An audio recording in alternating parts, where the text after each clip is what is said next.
What was Jesus' motivation? What got him out of bed in the morning? What made him do the things that he did, to make the sacrifices he did day by day? I'm not talking about the ultimate sacrifice at the end.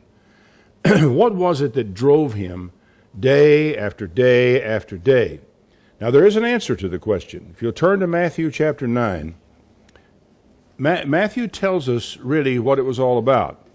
He says, Jesus went through all the towns and villages, teaching in their synagogues, preaching the good news of the kingdom, and healing every disease and every sickness. When he saw the crowds, he was moved with compassion on them, because they were harassed and helpless like sheep without a shepherd. The motivation is plainly stated. It was compassion for the people. It wasn't a question of ideas or abstracts or anything else. It was real human beings, hurting, confused, scattered, who really didn't know what to do with their lives, like sheep without a shepherd. Don't forget one very important thing. The people were not sheep. They were only like sheep in this particular regard. They were people who were harassed and helpless and kind of lost in their lives. Hebrews, basically, chapter 4, verse 15 says, "We do not have a high priest who is unable to sympathize with our weaknesses. We have one who has been tempted in every way, just like we are, yet without sin." You know, you've almost got to have that in order to have compassion on people. You have to know where they are. You have to know how they feel. You have to have some way of relating to people for that to be true.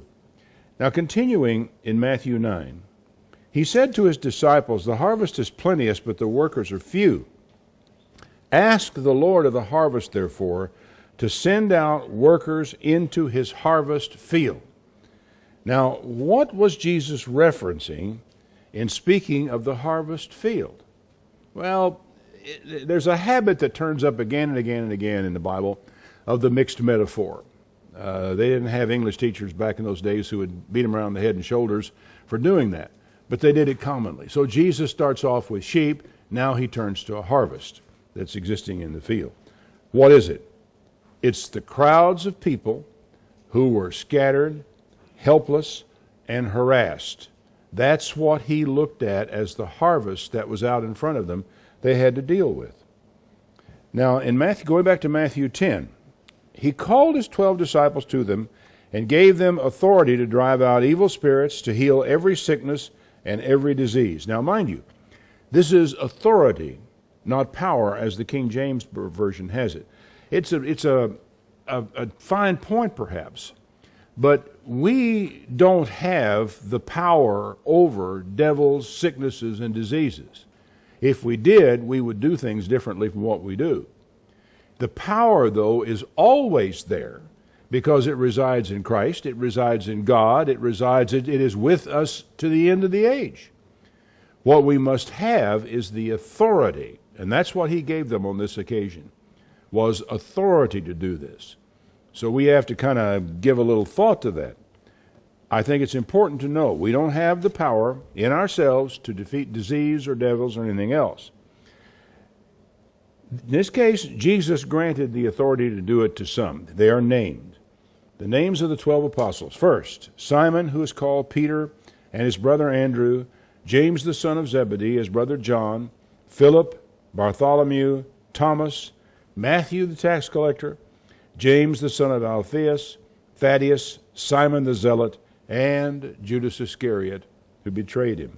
I won't ask for a show of hands of how many of you who could have named those 12 apostles. Some of you learned it as kids. If you didn't memorize them as kids, you probably haven't done it since. These 12, Jesus sent out with the following instructions. Do not go among the Gentiles.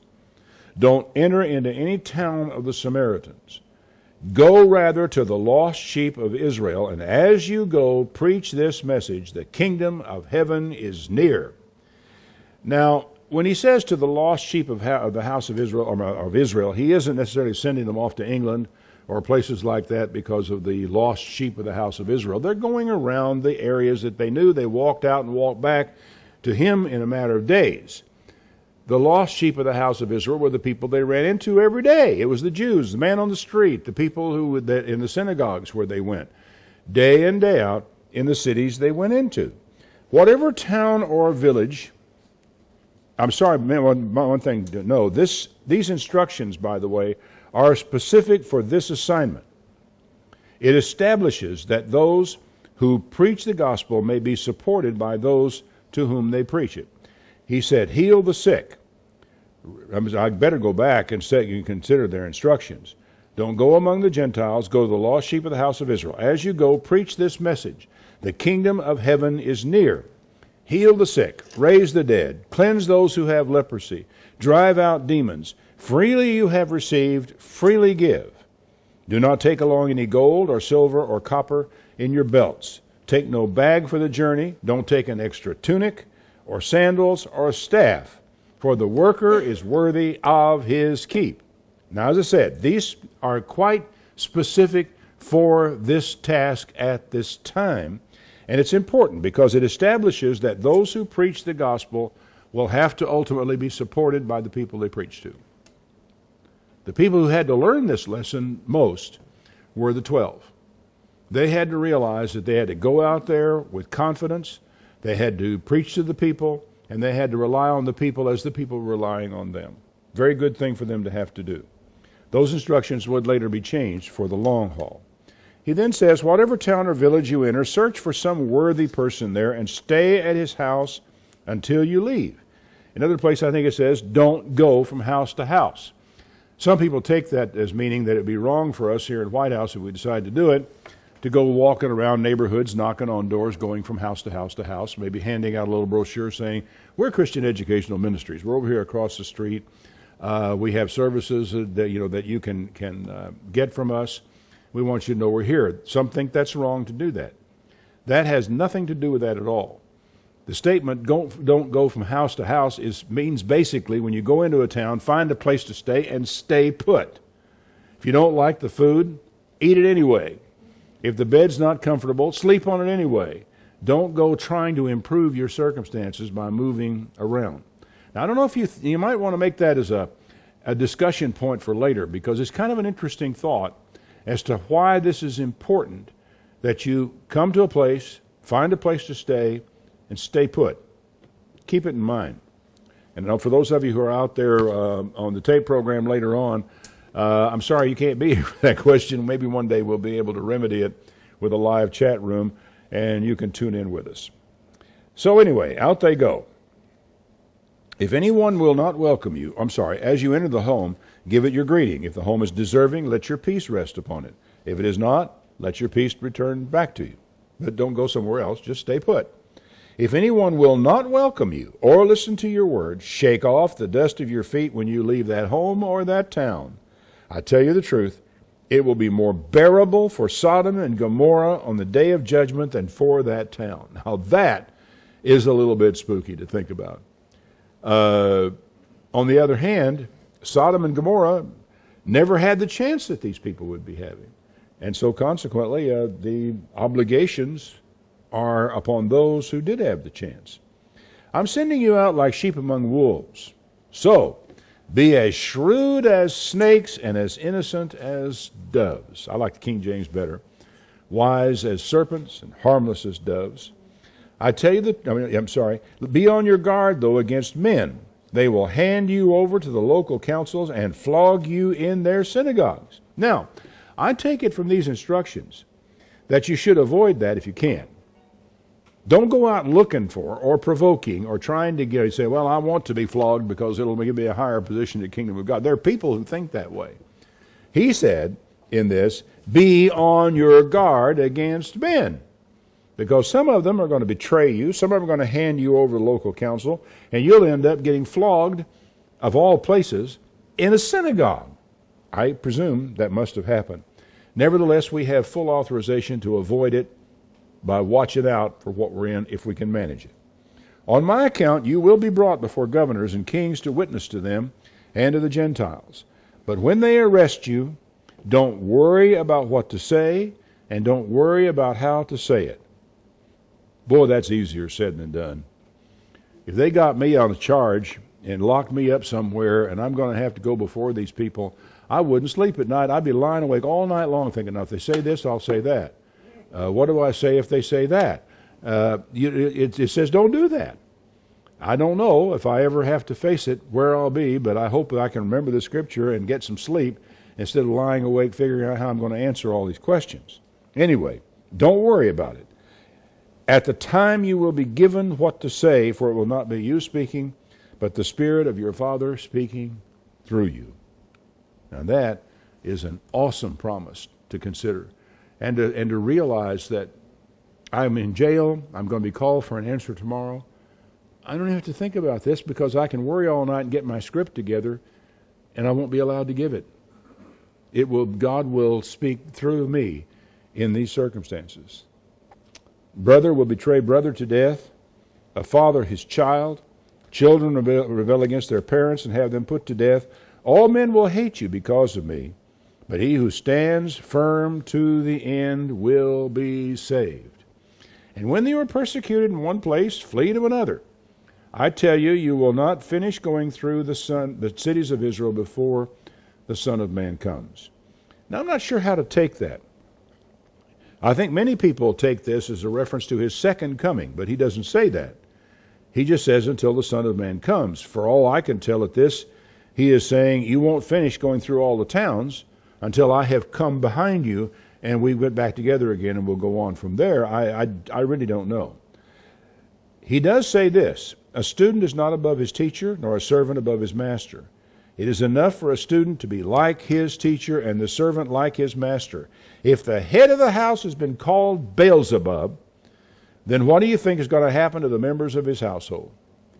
So, I think you and I need to understand this, that if we are faithful to the task that we have been given, we're not going to always be admired, not always respected, not always well treated.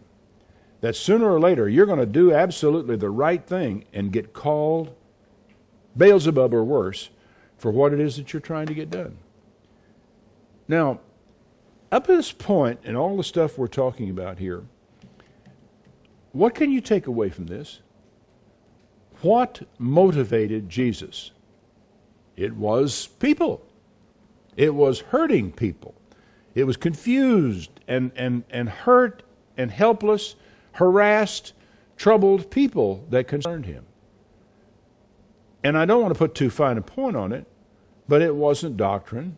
Doctrine is good and doctrine is right and so forth, but we're not thinking about that. If we are thinking about it, we're thinking about it only in terms of the people, not in respect to some abstract idea that we want to argue with one another about. The important thing is the people that Jesus has sent us to minister to. The important thing to him was the people he was sent to minister to, people for whom he was moved with compassion. And it's something I really believe that we need to think a lot more about than we do, and that is that the objective of all that we are doing is these sheep scattered around the place, people who are like sheep scattered around the place, helpless, harassed, and very much in need of the direction that God and only God can give them. Anyway, he says in verse 26, don't be afraid of them. There is nothing concealed that will not be disclosed. There is nothing hidden that will not be made known. What I tell you in the dark, speak in the daylight. What is whispered in your ear, proclaim from the roofs. Wow. I have to take this pretty seriously.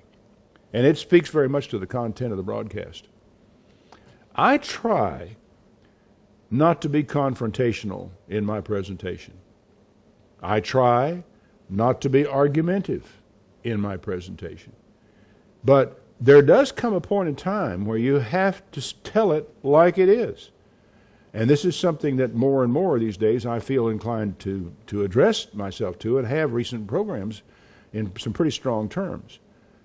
And I don't think that I have really quite gotten down to the bone on some issues yet, but I have little doubt in my mind that it's going to come to that.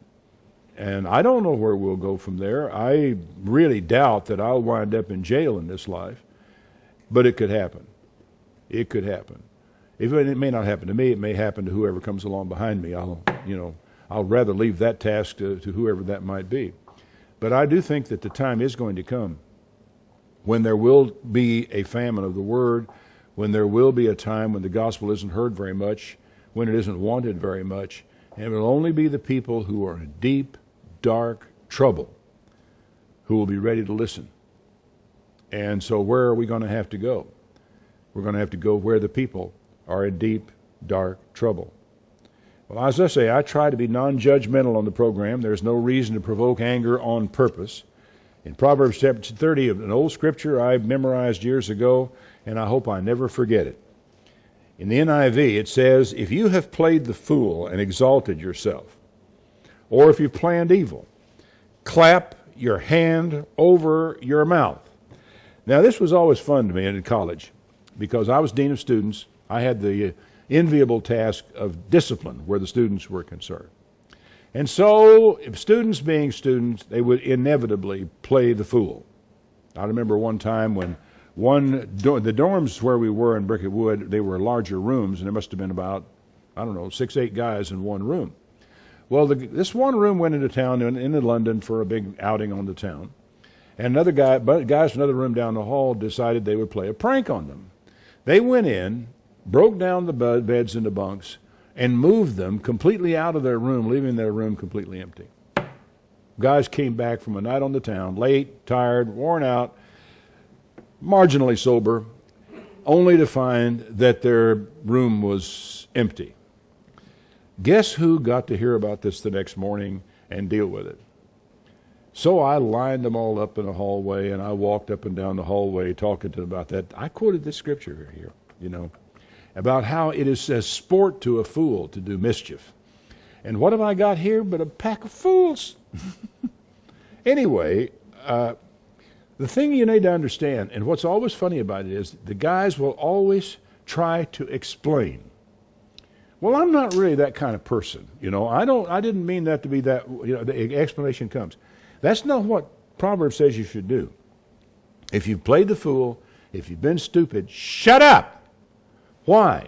Because if you'll shut up, people will forget it. But every time you apologize, explain, now there are times when apologies are due, but most of the time these apologies are to rescue our reputation, not to really try to undo harm that's been done. Every time you mention it, you are embedding it deeper in that other person's mind and making it harder to forget. So, what do?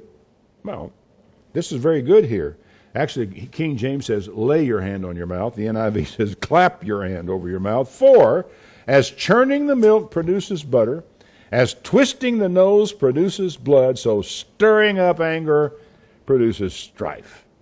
What a lesson. I mean, the book of Proverbs, every time I go through it, I end up feeling like a fool. At the same time, I end up feeling terribly blessed because of the wisdom it has conveyed to me, the answers to so many of life's questions. And, so many of the problems we have will be solved if we can learn one important lesson. Shut up. Easy, you'd think, but boy, it's not done very often.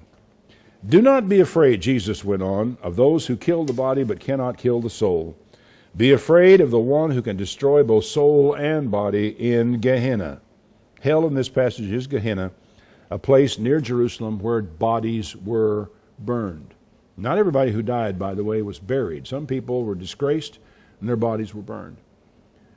Now, again, you realize what he's trying to tell the 12 here. And the 12 were told to go out and teach us to observe everything they were commanded to do. Is that you're going to face dangers from time to time. And I don't want you to go out there being afraid of the danger. Again, frankly, I can honestly say I'm not really afraid. I just feel that common sense calls for me to be non-judgmental in the way I produce some of these things, be able to present some of these things out there. I think I win more people over that way than I do by getting in their face. But no matter how you go about it, you're going to generate opposition. It's interesting to me in a way that I can tell when I'm actually beginning to get something done by the letters that come back that are mad at me. And they're not angry with me because of the way I said it. They're angry with me because of what I said. So I realize that if I'm beginning to pinch a little bit here and there, maybe I'm doing my job after all. He said, "Are not 2 sparrows sold for a penny? But not one of them will fall to the ground apart from the will of your Father. And even the very hairs of your head are all numbered. So don't be afraid. You're much more valuable than many sparrows." This really requires a lot of faith on our part, to really believe that we are far more valuable to that, and not one thing will happen to us that he doesn't know about. Not one thing will happen to us that he doesn't allow to happen to us. And that all things work together for good to those who love God and are called to it according to his purpose. Even the stripes laid across our backs from time to time are for our good. And I don't have very many visible marks to show for it, but I sure got a lot of them in the heart and the soul over the years of the lessons that I've been taught in this way. Now, whoever acknowledges me before men, him will I acknowledge before my Father in heaven. Whoever disowns me before men, I will disown him before my Father in heaven. That is another piece of strong stuff. And the time comes when, are you a Christian? Do you worship this Jesus of Nazareth? The only correct answer is yes, regardless of what it costs. We cannot afford to deny him, as Judas did, or as Peter did, actually. Do not suppose that I have come to bring peace on earth. I did not come to bring peace, but a sword. For I have come to turn a man against his father, a daughter against her mother, a daughter-in-law against her mother-in-law, and a man's enemies will be they of his own household. We just have to realize that with all the message of peace that we have, that we carry about, it isn't going to always produce peace. Sometimes it's going to be very painful. Now remember, all this comes following Jesus looking at the crowds of people and being moved with compassion because they were like sheep without a shepherd. They were helpless. They were harassed. And he sent his men out to do the same thing he was doing and to begin to provide leadership for those people. And this is a task that comes all the way down to us right here, right now. That it is the people that are the important thing. It is the scattered and helpless and harassed that are the important thing. It is the confused and the lost people whose lives are coming apart on them that should be our motivation, should be the sort of thing that gets us up in the morning. Anyone who loves his father or mother more than me is not worthy of me. Anyone who loves his son or daughter more than me is not worthy of me. And anyone who does not take his cross and follow me is not worthy of me. Fascinating statement, that, because it anticipates the cross, or the stake, if you will. Nowadays, this has come to mean that each of us has a burden we must bear. And we have to pick up that burden and carry it. I don't know how the disciples took that when he said it. Jesus may well have been anticipating the cross or the stake that killed him. I don't think they could have understood it that way. I wondered in a way if he's saying anyone doesn't pull up stakes and follow me in a vernacular. But probably not.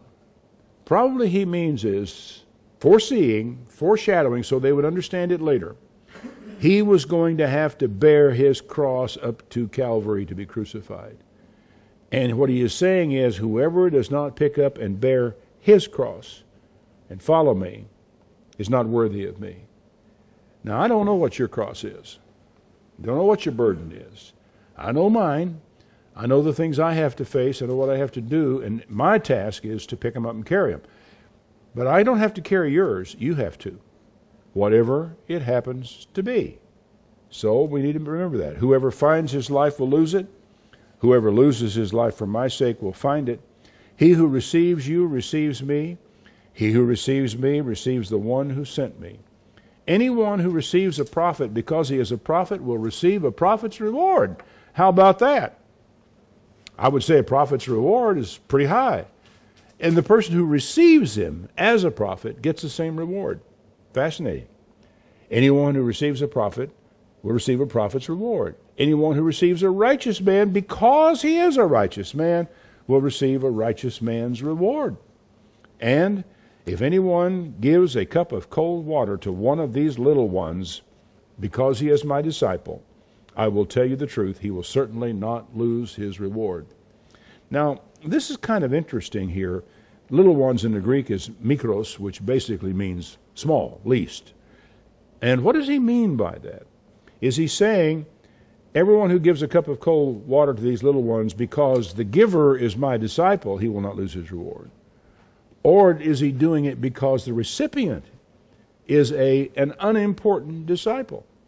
I'm kind of inclined to think he means giving that cup of cold water to a disciple, no matter how small a disciple the person may be, that you will not lose your reward for having done that act of kindness. But in any case, what motivated Jesus was the people. And the motivation was compassion. And it's supposed to be the same for us. In Mark chapter 1, verse 40, there came a leper to Jesus, beseeching him and kneeling down to him and saying, if you will, you can make me clean. Now my heart really goes out to a leper. You understand these people, this terrible skin disease, a disease that is contagious and that no one would want to touch him for that reason. And so the person goes about, for the most part, alone, untouched, unhugged. Nobody can well, a lot of people don't even come near him. And he comes and bows before Jesus and said, if you will, you can make me clean. If you had the power to do it, and he came and asked you, if you will, you can make me clean. Could you turn him down? Of course not. And Jesus didn't. Jesus, moved with compassion, he put out his hand and he touched him and said to him, I will be clean. This was probably the first time he had been touched by anybody who was not a leper, and God only knows how long. And the human touch is really important, sometimes I think more than we realize. As soon as he had spoken, the leprosy departed from him and he was cleansed. I can't even imagine what that looked like and what it would feel like, because he had to feel his skin changing immediately all over his body when Jesus said that word. And Jesus straightly charged him and sent him away and says, don't say anything to any man about this. Go, show yourself to the priest, offer for your cleansing what Moses commanded as a testimony for them. The whole idea is the priests were the public health authority. And consequently, he could go, he had to go through the ceremony and establish the fact that he was clean so he could re-enter society. But the man went out and began to publish it all over the place and blaze abroad the matter, insomuch that Jesus could no longer openly enter the city, was outside in desert places, and they came to him from everywhere. I can't blame the poor leper. You know, I'd be so full of it, I don't know what I would do after that had taken place. What did Jesus see when he looked at this leper? Did he see a disease? Did he see a man made in the image of God, afflicted with a terrible disease, and one that isolated from his family and from friends and even from society and for lovers? Well, Jesus felt for him, I have no doubt. And as I read these passages, I am struck by what Jesus' objective was in contrast to ours. I don't know if we thought about it very much as to what our objective is in pursuing our faith, pursuing our religion, in evangelizing in the world, and all the stuff that we are doing. I wonder what it is. Jesus' motivation was not a theology. It was not an idea. It was not a doctrinal nicety. It was not a hidden truth which he's here to expose. His objective was hurting people who are harassed and scattered like sheep and who had no help. That's what his motivation and his objective was. Now, people like me have to be really careful about this, because we are motivated by ideas. We're motivated by the search for the truth. And it's also all too easy to forget that the motivation of Jesus was people. and that the truth, the doctrines, the theology, and all that are oriented around and directed toward the salvation of people, not only in the future sometime, but here and right now. What motivates people to give up part of their feast every year to teach for YEA, I wonder? Because they do that. I think we have 80 of them teaching in YEA or something like that one year? 50? Yeah, about 50. What motivates those people to do that? Give up hours of their time and of their feast to go to YEA. YEA, for those of you who may not know, is what amounts to a Sabbath school class done every day during the feast, before services. Why do they do that? Well, the reason they do it and what motivates them is the little people made in the image of God who are in danger of becoming lost, harassed, and helpless. That's why they do it. And that's why we make the sacrifices we do here at CEM, to try to create these programs, to make them available for people, to reach out there and try to help people make sense out of their world. People who have, through no fault of their own, been harassed and lost and helpless. Now today is the 7th day of the 49 days leading up to Pentecost, Sabbath number 1 of 7. In the metaphor of the festivals, these are the days of harvest going on right now. The harvest is not someday, it is right now, and it's people. When Jesus was at the well in Samaria, you remember the incident where he met the woman at Jacob's well? In chapter 4 of John, verse 31, his disciples came back to him after the woman had left and said, "Master, have something to eat." He said, "Boy, I have meat to eat that you don't know a thing about."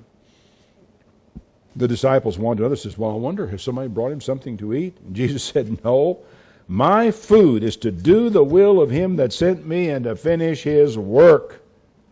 You guys stand around and say, "Oh, there are only 4 months now, and when comes the harvest?" I say, look around you, boys. The harvest is here. The fields are already white unto harvest. He that reaps receives wages and gathers fruit unto life eternal. Both he that sows and he that reaps may rejoice together. And herein is the saying true. One sows, another reaps. I sent you to reap whereunto you bestowed no labor. Other men labored, and you have entered into their labors. What's he talking about? Oh, he's talking about the prophets, all those people who came before, the prophets, the teachers, the people who understood the Bible and who taught it. These are the things that he took the time to tell these people. It's all too easy, I think, to look around a society and deplore what we see. I have the sometimes unpleasant duty of pointing out what I see to people and talking about the reasons why it is so. But in fact, these are real people out there who are scattered, who are harassed, who are helpless, and don't understand. Now, there were times when Jesus was moved to anger, but not at those people. For those people, he had nothing but compassion. I mentioned earlier that Jesus would later change his instructions to the disciples about their preparation. It's in Luke chapter 22. Late in all the events, he says this in verse 35, Luke 22:35. Jesus asked him, "When I sent you out without a purse or a bag or sandals, did you lack anything out there?" "No, nothing," they said. He said, "Well, now if you have a purse, take it. Also a bag. And if you don't have a sword, sell your cloak and buy one. It is written, he was numbered with the transgressors, and I tell you, this must be fulfilled in me. Yes, what is written about me is reaching its fulfillment." Now, there are those who believe that this buying a sword was only to fulfill a prophecy that he'd be numbered among the disciples. I don't think so. They were being sent out in harm's way. They were not being sent out to fight the government. They weren't sent out there with a sword to fight against soldiers and what have you. They would need money, and they would need protection from bandits, because travel back in those days, folks, was on Shanks Mare for the most part. You walked everywhere you went, and many of the places you went, you were way out alone somewhere where there was nobody around to help you, and no officer, no police. Remember the story of the Good Samaritan? That's what he's driving at. I think they still had to go, and they had to take their chances out there. But it was okay for them to take a sword along. It would act as a deterrent to some foolish person bothering them. And what was the motivation of sending these guys out there in harm's way? Sheep?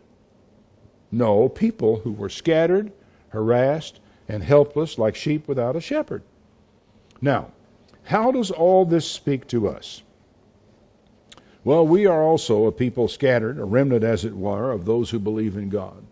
And I'm not just talking about those of our particular set of doctrinal persuasion. I'm talking about loads and loads of people out there who believe in God, believe in Jesus, and who are tried as best they know how to obey God, and they're out there scattered. They're a remnant who believe in God. An awful lot of people who go to church week by week really don't believe in God very much. These people are the harvest in Jesus' metaphor, and we have barely gotten started with them. We need to be more attentive to the people who are around us. Their leprosy may not be visible, may not be something you can see on the skin, but like the leper that Jesus touched, they need to be touched by someone, somehow. Our generation, for example, abounds with fatherless children. I mean, I don't know, there probably have been other civilizations in other time, but there's never been one among English-speaking people, I think, like ours, where there are so many fatherless children in this country. I don't know what the number is now who are born with no man in the household, but the number just keeps on rising year after year. Someone started an organization called Big Brothers of America, and it's morphed into Big Brothers and Big Sisters, and it's a good thing. These people are doing good work. But in Scripture, it's the fatherless children that are recognized as the ones who are really hurting. There are hardly any motherless children. It's fatherless that makes all the difference. The role of a male in the family is crucial. The Big Brother, Big Sister cited some results. National research, they say, has shown that positive relationships between youth and their big brothers and big sister mentors have a direct and measurable impact on children's lives. By participating in our youth mentoring programs, little brothers and sisters are more confident in their schoolwork performance, able to get along better with their families, 46% less likely to begin using illegal drugs. That's a significant number, folks. 27% less likely to begin using alcohol, 52% less likely to skip school. Big sisters is a good idea, but the greatest danger to society these days is the hordes of children who are growing up without a man in the house. Now, granted, I'm not necessarily advocating you join Big Brothers and Big Sisters. I'm not necessarily advocating starting a new organization. What I am advocating is open your eyes. Look around. See who's there. How many people are there who attend church with us or come to the feast with us where there is no father in the household of a child? And are there things that we can do to make a difference in those kids' lives? Malachi 4, verse 5. Behold, I will send you Elijah the prophet before the coming of the great and dreadful day of the Lord. And he will turn the heart of the fathers to the children, the heart of the children to their fathers, lest I come and smite the earth with utter destruction. You know, there's a little something in that verse that I have about come to conclude, is that when God says, I will come and smite the earth with utter destruction, he doesn't really mean that he's going to even lift a finger. He doesn't have to. If you continue down this road where the hearts of the fathers are turned away from the children, utter destruction is the natural result. He just won't stop it, and thereby accepts responsibility, I guess. Well, I don't know what your talent is. I don't know what your calling is. Or I don't know how God intends to work through you. I only know that we should be motivated by the compassion of Jesus Christ for the people.